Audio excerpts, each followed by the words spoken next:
Hi guys, Leon here and welcome to another video. Today we'll be looking at my PvP build, why I've taken what I've taken, and then I'll show you a little bit of PvP action and how I put it into action. Before I get sort of started on it, I'd just like to say a quick thank you to MS Thungy as well. I think that's how you say it, sorry if it's not. But they've made that nice introduction you've seen to the video. So again, thank you for that. So to start with, and probably most importantly, it's the two weapons that you choose and the combinations and how they work together. So I'll be working with a great sword as well as a sword and shield. I think they've both got really good moves that do incredible burst DPS, as well as, probably more importantly, they have two mobility skills that allow you to get up close and personal with the person you're attacking. So if we take a quick look at the various skills we've got, I went into a little more depth in them in my guarding guide, so if you want to check that out, I'll put the link in the description. But we've got your basic auto attack, which does the most damage out of any of the weapons sort of individually per swing. And when you're in PvP, people are running around and everything, so you don't get to hit them as many times.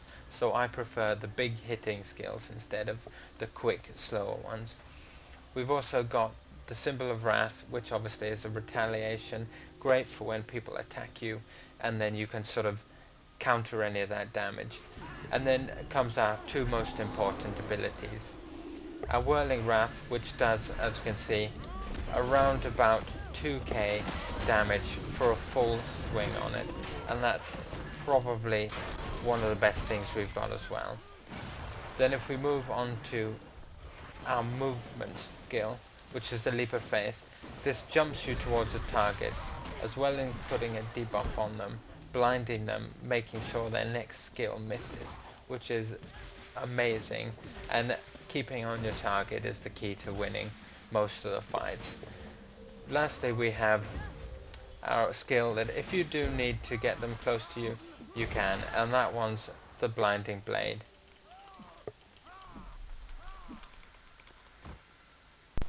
So jumping over to our single sword and shield combo, again we have a fairly decent auto attack.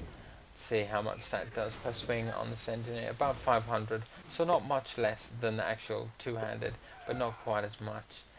Then we've got our definite best skill on the set is again we teleport, blinding them and doing a little bit of damage. Then our third skill is what we'll be combining with our Whirling Wrath, and that's the Zealot's Defense.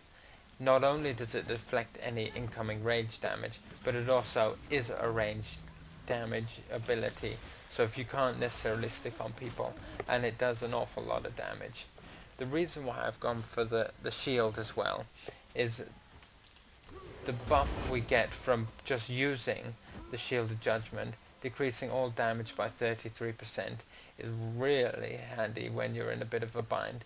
And if you've got loads of people on you, it also covers any of your allies nearby, so if you just use it and they're there and it goes over them, they'll be safe as well, which is really good for a team.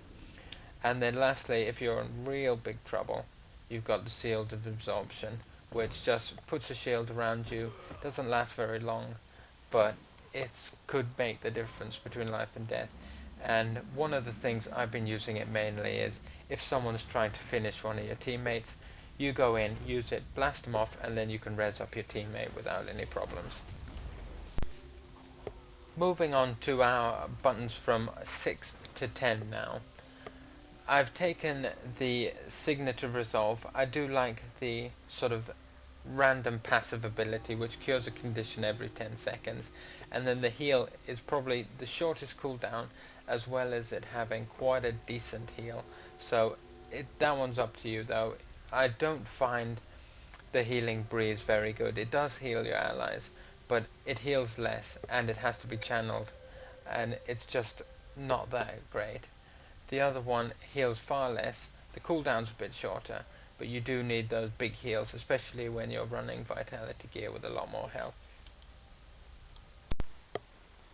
For my 7th ability, I'm using Smite Condition. This one was a little bit of a toss-up between that and a few others. I picked this because of its short cooldown. It does quite nice damage, as well as curing myself from some of the conditions. And I've been noticing that when you see your screen after you've died, you can see what's killed you, and that very often, I would say over 50% of the time, it is one of the conditions that you probably could have cured off yourself, like burning or poison or something like that. It does decent damage as well, and if you've got some conditions on you when you cure it, it does even more damage, and most of the time you will. My 8th ability, Judge's Intervention, is another one that I picked primarily for its debuff that it adds on to the target, as well as this. The fact that it teleports you to your target and then sets them on fire and gives them the burning debuff makes it probably the best skill out of any of your optional skills for a Guardian. I think there is, and if you're taking any Guardian build, I think that's a must to have. My last ability, other than the elite skill, is the Hammer of Wisdom. This I use for its extra DPS, but primarily for the fact that it's active ability, so once you summoned it and you use it again, it knocks down your opponent, and that is just amazing. Someone who's trying to run away, it just makes that little bit of difference that will mean that they can't get away. You can get that last little bit of DPS that you need to finish them off, and it'll be game over.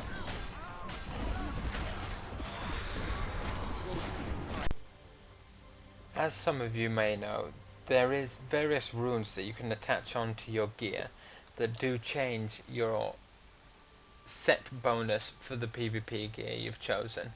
I've actually gone for a precision and critical damage, and mainly so the more I crit, the more damage I do, and as many of my skills rely on me being up close, getting that little bit of burst damage, and then sort of catching up to them, getting the next bit of burst damage, I think that the crit is sort of almost essential, because I just don't have the time to beat on them for as long as I would like. I've also taken the vitality and condition damage amulet, because one of the skills I use increases my damage done when foes are on fire, and that's why I have Judge's Intervention to combo with that.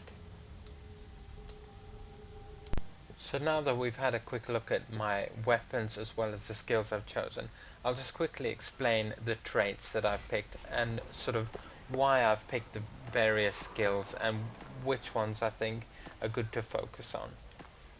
So to start with, if we look at Zeal, I think it's fairly straightforward. The more damage you do, the better.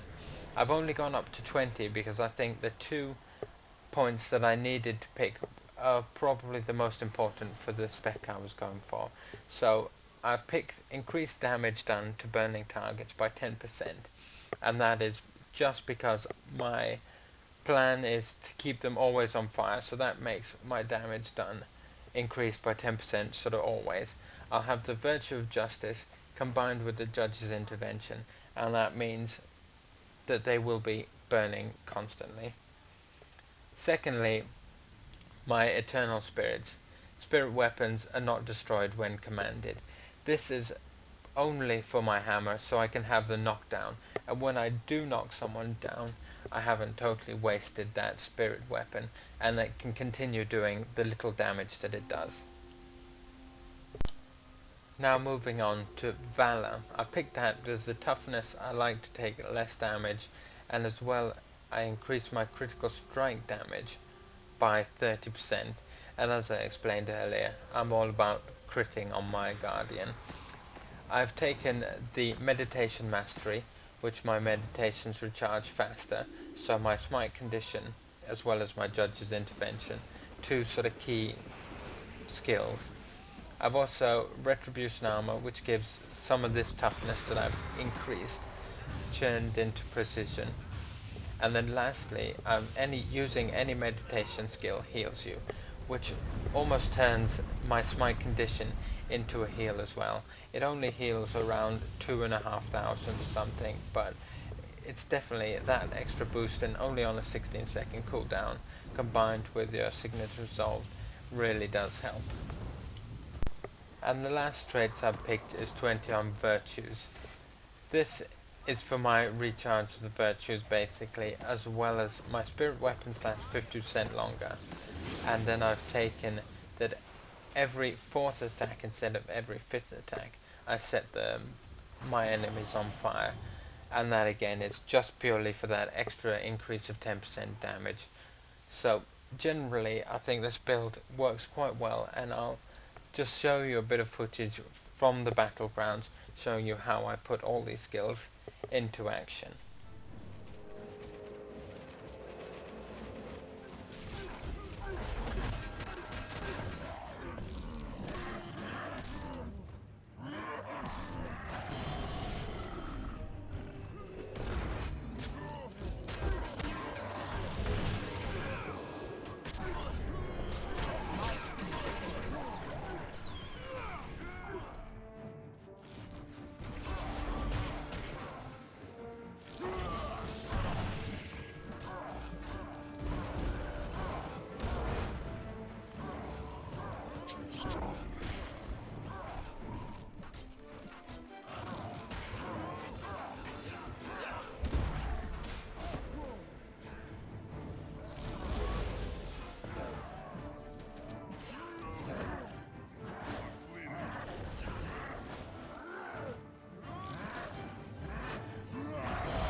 The ruin. They've taken the beach from you.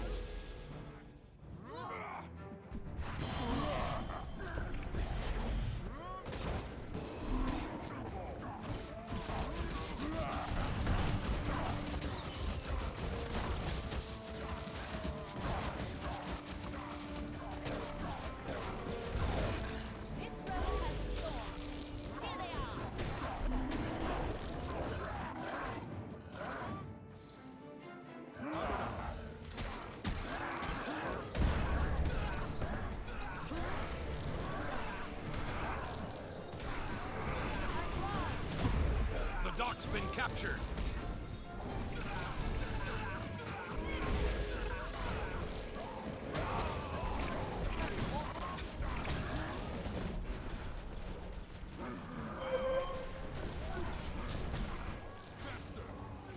The beach is yours.